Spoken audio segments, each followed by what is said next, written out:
Hey everybody, it's Dave Juno, the Meniere's disease warrior. How y'all doing? I'm doing pretty good actually. Just about 9 weeks out of decompression surgery in my right ear. Still no vertigo. Yeah, the tinnitus is there. The last couple of days with the weather, the pressure's been there even in this ear, and I could feel the fluid coming down, and it's coming out my ear because I got a hole in the eardrum. But I could feel it coming down the throat too, because then I start coughing. That's how I know I start coughing. Which isn't too bad today. Yesterday was bad.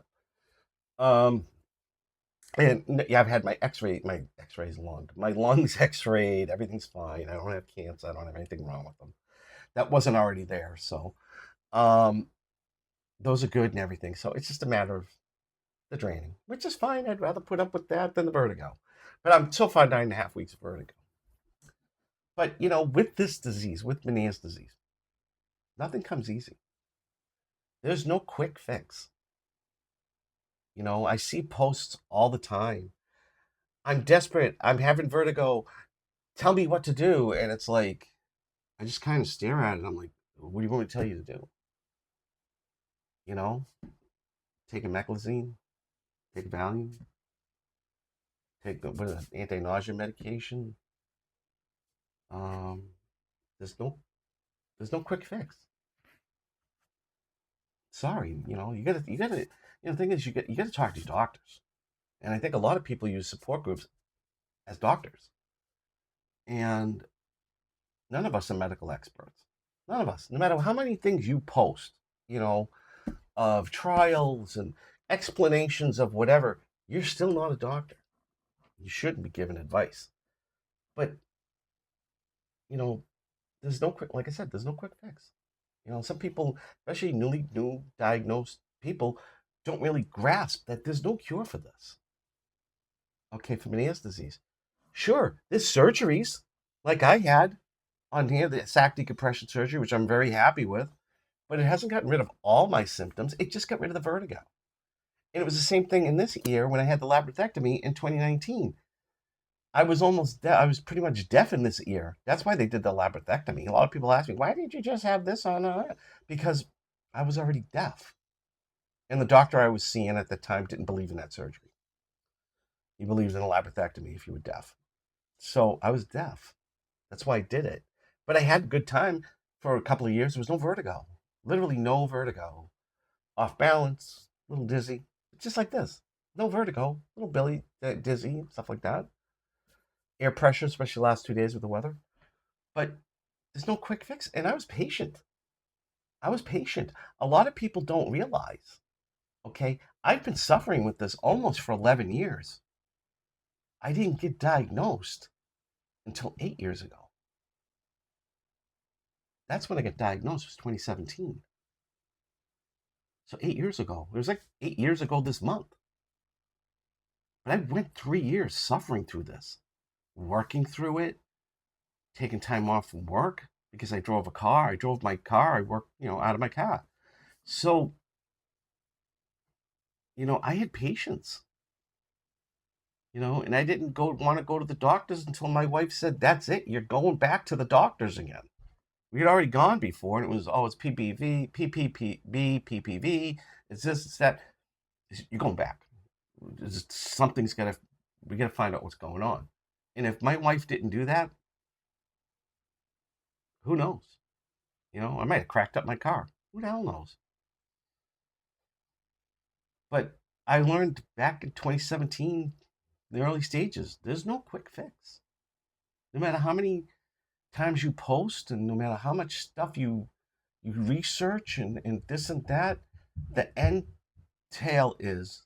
the end decision is there's no quick fix. That's what you're going to find. There's no quick fix. There are things that can help you.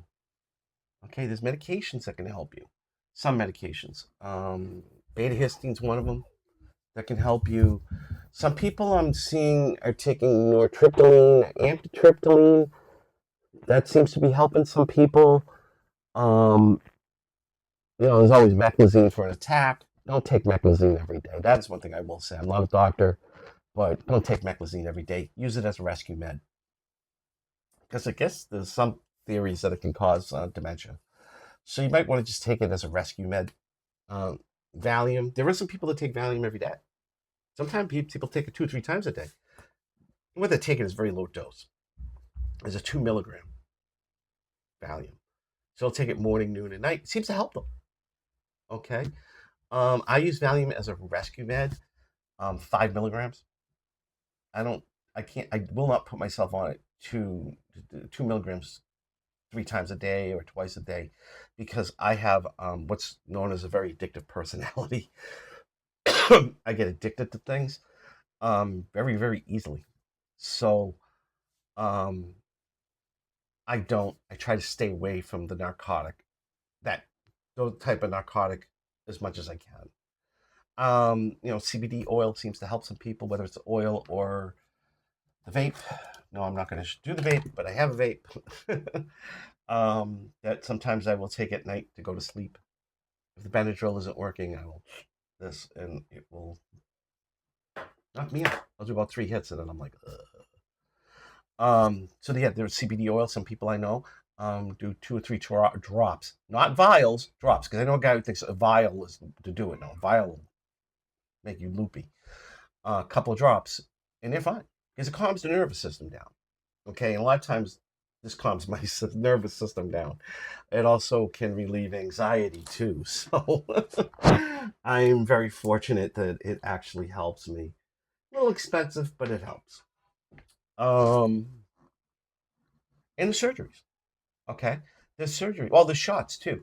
Steroid shots, which I've done, they seem to help because that reduces the inflammation. There's prednisone too that you can take, but my wife doesn't like when I'm taking prednisone because I become an angry bastard, and I do. And I will totally admit it. When I take prednisone, you don't want to be near me. I think last time I took it, my wife put a bag in my hand and said, you spend a couple of days in a hotel till you're done with the prednisone." Um, and yeah, my kids have even said, "Yeah, you become like an intense asshole." um, but that's just me. But it worked. I mean, it helps with the inflammation.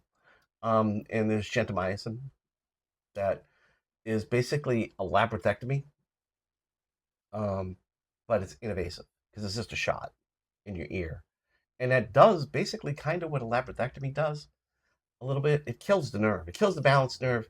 It also you'll lose your hearing too, regardless of what people say. You will lose your hearing.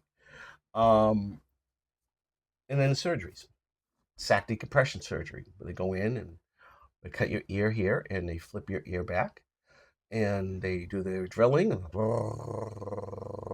You're asleep the whole time, so you don't even know. And then they go in and they shave that sac duct down. Voila, done. Sew it back up, put everything back together, and yeah, dripping, drippy, drippy, because I have a hole in my eardrum, which I'm supposed to get fixed, but I don't know if I'm going to do it this year. I think 4 times being put under in 1 year. I'll wait till next year or until it really bothers me. And then there's the labyrinthectomy, where they literally take out the labyrinth of your cochlear, leaves you deaf, but you don't get vertigo. Same thing with the sac; it doesn't build up. Okay, but if they do the labyrinthectomy, you'll have no balance. Like I have no balance on my left side, so I have balance issues. I still have balance issues on this side, but not as bad as this side. So that's why they won't do a labyrinthectomy here, which I'm kind of surprised. She said if this doesn't work, they'll do gentamicin. I'm like, no, you're not. I'm not that stupid. Um, and then there's the VNS surgery. They cut the balance nerve, vestibular nerve. They cut it, so it doesn't send a signal to your brain telling you you have vertigo, and that works for a lot of people. But the thing is, with that surgery, there is a lot of risk, and one is that they could slip and cut the acoustic nerve. That's the hearing nerve, and the facial nerve's right there. It's like acoustic. It's vestibular, acoustic, and then you get a facial nerve. They're all on top of each other. And if they're in the cutting and something happens and he slips, the facial nerve, that side of your face is gonna go like it's gonna jerk down, look like you have a stroke. So there's risk there. So I don't see a lot of people doing that too much anymore. A lot of doctors doing that too much. But everything takes time and everything takes patience because you don't want to run in and go, okay, so you say I have Meniere's disease, I want to do surgery. No, you want to try medications. You want to try the steroids. You want to try the steroid shot, even gentamicin. You don't want to go right into a surgery because the surgery, except for the sac decompression, because that bone will grow back. I'll have to have it redone at some point. But a surgery usually is final. That's it. So you don't want to go right doing that right then. You want to find these things. Plus, you also want to find what might trigger you, and stay on a low salt diet. Salt is salt a problem? Then low salt diet. Um, there are other. Caffeine is a problem. Caffeine, you got to stay away from it. And there are other things, and plus there are other supplements you can take, like magnesium helps and vitamin D3 helps. Which reminds me, I have to take those. Um, they all help too. So there are a whole bunch of different things you can do. But the thing you have to understand, there's no quick fix. Regardless of what somebody tells you, there's no quick fix. That's the Dr. Dingleballs people, which is I call the herbal care people, the Dr. Dingleballs. Um, the psilocybin people. Um, for God's sakes, there was a psychiatrist who was telling people to take something for Meniere's disease, and I'm like, I'm going to see a psychiatrist because I'm having depression, I'm bipolar, I'm schizophrenic, I have high anxiety. I'm not going to see a psychiatrist for Meniere's disease. Okay. Um, but stress is another thing. Stress can bring on Meniere's. So that would be a good reason to see a psychiatrist for Meniere's. If you're really stressed out, because I was in the beginning and I went through therapy for about a year and a half, 2 years. And it wasn't just stress from, you know, life at home or stress with Meniere's. It was things that had happened in my past that was actually causing me to be blah. Um, but yeah, there's a whole bunch of things in it, but it takes time. And you got to remember, there's no quick fix. Run the race and finish it. You'll finish the race and fight the good fight. Everybody's doing great. You're trying. If you're trying, you're doing great. If you're not trying, you're just complaining online, or you think, you're going to post like, I'm desperate, need a quick fix, and all of a sudden you're going to be fine in a day or two, it ain't going to happen. Okay. Same thing like beta histone. Okay. People think they take that for a day, they're going to be fine. No, it takes like 2 weeks or a month to get into your system. That's what I'm saying. There's no quick fix. So on that note, have a great night. I'll talk to you all later.